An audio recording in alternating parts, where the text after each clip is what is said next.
मेरे प्यारे बच्चों, भाषा और व्याकरण की क्लास में आप सभी का स्वागत है।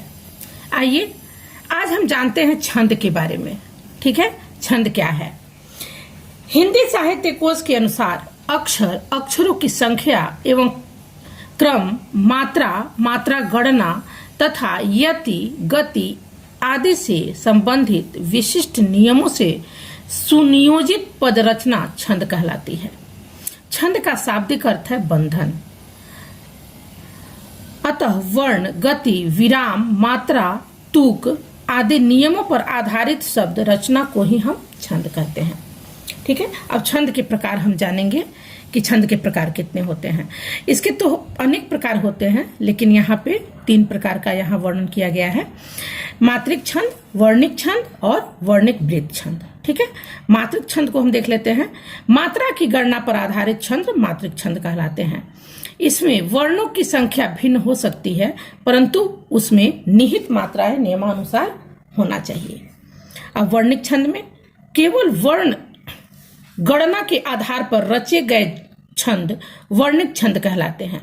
वृत्तों की तरह इनमें गुरु लघु का क्रम निश्चित नहीं होता, केवल वर्ण संख्या का ही निर्धारण रहता है।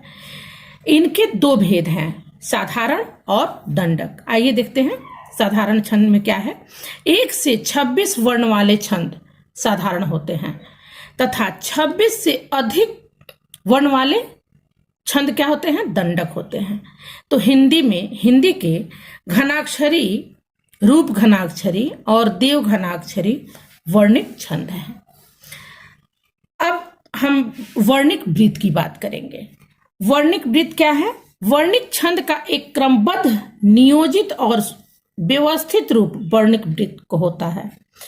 वृत्त उस सम छंद को कहते हैं जिसमें समान चरण होते हैं और प्रत्येक चरण में आने वाले वर्णों का लघु गुरु क्रम सुनिश्चित रहता है। गुणों के नियम से सुनियोजित रहने के कारण इसे गुणात्मक छंद भी कहते हैं। मंदाक्रांता, इंद्र वज्रा, उपेंद्र वज्रा, वंशस्थ, मालिनी आदि इसी प्रकार के छंद हैं। आगे देखते हैं। अब छंद के तत्व हम जानेंगे। छंद के तत्व, छंदों का ज्ञान प्राप्त करने के लिए छंदों के विभिन्न तत्वों के विषय में जानना परमावश्यक है। छंदों के मुख्य तत्व हैं वर्ण, मात्रा, यति, पाद या चरण, वर्णिक, गण। ठीक, अब एक एक करके हम सबके बारे में जानेंगे। वर्ण, मुख से निकलने वाली ध्वनि सूचित करने के लिए निश्चित किए गए चिन्ह वर्ण कहलाते हैं। वर्ण 2 प्रकार के होते हैं, एक हर्ष और दूसरा दीर्घ। अब हर्ष मतलब लघु। हर्ष वर्ण मात्रा गणना की प्रमुख इकाई है। लघु वर्ण एक मात्रिक होता है, जैसे अ, ई, उ, क, की, कु। लघु का चिन्ह एक खड़ी पाई में होता है। 2 लघु वर्ण मिलकर एक गुरु के बराबर माने जाते हैं। इसके कुछ नियम होते हैं। ये नियम जब तक हम याद नहीं करेंगे तब तक हम लघु और गुरु वाले वर्ण को हम नहीं पहचान सकते। इसलिए हम इस जो नियम है उस पे हम ध्यान देंगे। पहला है संयुक्ताक्षर स्वयं लघु होते हैं। ठीक है, चंद्र बिंदु वाले वर्ण लघु होते हैं, लघु या एक मात्रा वाले माने जाते हैं, जैसे हंसना, फंसना आदि में ये ह चांद बिंदु है ना, इस पे। हर्ष मात्राओं से युक्त सभी वर्ण लघु ही होते हैं, जैसे छोटी की, छोटा कु। हलंत व्यंजन भी लघु मान लिए गए हैं, जैसे अहम है, स्वयं है, तो मौ में हलंत है, तो इसलिए ये लघु मान लिया गया है। संयुक्ताक्षर से पूर्व का लघु वर्ण जिस पर भार नहीं पड़ता लघु ही रहता है, जैसे कन्हैया, जुन्हैया में क तथा जू। अब दूसरा बात करेंगे हम दीर्घ वर्ण का। दीर्घ वर्ण हर्ष या लघु की तुलना में दुगुनी मात्रा रखता है। दीर्घ वर्ण के लिए ऐसे वाला निशान जो एस की तरह बना रहता है चिन्ह प्रयुक्त होता है। मात्रिक छंदों में मात्रा की गणना करते समय दीर्घ वर्ण संबंधी नियम है, जैसे हमने लघु वर्ण में याद किए थे वैसे इसमें भी है। संयुक्ताक्षर से पूर्व के वर्ण दीर्घ होते हैं। ठीक है, पूर्व के वर्ण दीर्घ होते हैं, जैसे दुष्ट अक्षर आदि में दू और अ। यदि संयुक्ताक्षर से नया शब्द प्रारंभ हो तो कुछ अपवादों को छोड़कर उसका प्रभाव अपने पूर्व शब्द के लघु वर्ण पर नहीं पड़ता। जैसे वह भ्रष्ट में ह लघु ही है। ठीक है। अनुस्वार युक्त वर्ण दीर्घ होते हैं, जैसे कंत आनंद में क और न। विसर्ग वर्ण दीर्घ माने जाते हैं, जैसे दुख में दुह। दीर्घ मात्राओं से युक्त वर्ण दीर्घ माने जाते हैं, जैसे कौन, कान, कैसे आदि। यदि उनका उच्चारण लघु की तरह किया गया है तो वह लघु माना जाएगा, जैसे कहेऊ में हे। वास्तव में उच्चारण ही किसी वर्ण को दीर्घ बनाने का आधार है। हम उच्चारण से जान जाते हैं कि इसमें कौन सी मात्रा और ये वर्ण कौन सा है। ठीक है।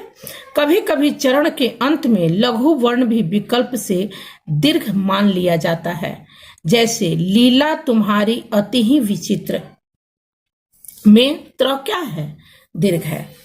अब दूसरा देखेंगे हम मात्रा। वर्ण के उच्चारण में जो समय लगता है उसे हम मात्रा कहते हैं। लघु वर्ण की एक मात्रा मानी जाती है। गुरु वर्ण के उच्चारण में उससे दुगुना समय लगता है, अतः उसकी 2 मात्राएं मानी जाती हैं। यति में छंद की एक लय होती है, जिसे हम गति या प्रवाह भी कहते हैं। छंदों में विराम या यति के नियमों का पालन भी किया जाता है। छंद के प्रत्येक चरण में उच्चारण करते समय मध्य या अंत में जो विराम होता है उसे यति कहा जाता है। चौथा है पाद या चरण। छंद में प्रायः 4 पंक्तियां होती हैं।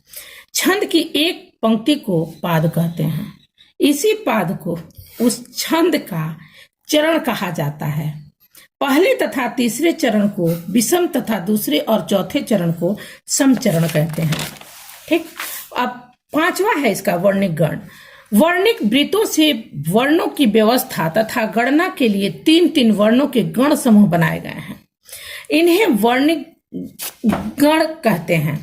इनकी संख्या 8 है। अब हम इसको देखेंगे। इसकी 8 संख्या है, इसको हम याद कर लेंगे। नाम, लघु संख्या, रेखा रूप, वर्ण रूप, उदाहरण। ठीक है। नाम में देखेंगे यगण है, मगण है, तगड़ है, रगड़ है, जगड़ है, भगड़ है, नगड़ है, सगड़ है। ठीक है। इसका लघु संख्या देख लेंगे हम। य, म, त, र, ज, भ, न, स। निशान है, ये उसका जो लास्ट में जो चिन्ह लगाते हैं वो है। वर्ण रूप है या माता, मातारा, ताराज, राजभा, जभान, भानस, नसल, सलका। उदाहरण है यशोदा, राजाज्ञा, आकाश, भारती, नवीन, भारत, कमल, अबला। देखिए इन सब चीजों के लिए एक सूत्र है, जिसको हम याद कर लें तो हमें वर्ण और उस गण का मात्राओं को जानना बड़ा आसान हो जाता है। ठीक है। तो इसको जानने के सहायक रूप में एक सूत्र है, इसको अगर याद कर ले आप, या माता राजभान सलगा, ये याद अगर हो जाए तो इस सूत्र के आधार पर हम गण का नाम और उसकी मात्राओं की संख्या आसानी से ज्ञात की जा सकती है। आरंभ के ये 8 अक्षर जो हैं 8 गणों के नाम हैं। उनकी मात्राओं को जानने के लिए प्रत्येक गण के वर्ण के आगे वाले 2 वर्ण मिला लिखकर उनके लघु गुरुक्रम से मात्राओं को जाना जा सकता है। जैसे यगण ले लीजिए। यगण में क्या है, इसका वर्ण रूप या माता है। ठीक है। तो यह है लघु हो गया, इसके लिए खड़ी लाइन जो देंगे वो निशान चिन्ह है। माँ मात्रा है, इसमें ता में भी दीर्घ वर्ण है, तो दीर्घ वर्ण में 2 ऐसे लगेगा ये चिन्ह। तो 2, 2, 4, 1, 5। तो ये मात्राएं या माता की मात्राएं कितनी हो गई, 5। ठीक। तो ये तो रहा छंद। अगले वीडियो में कुछ और लेकर के आऊंगे। तब तक के लिए गुड बाय।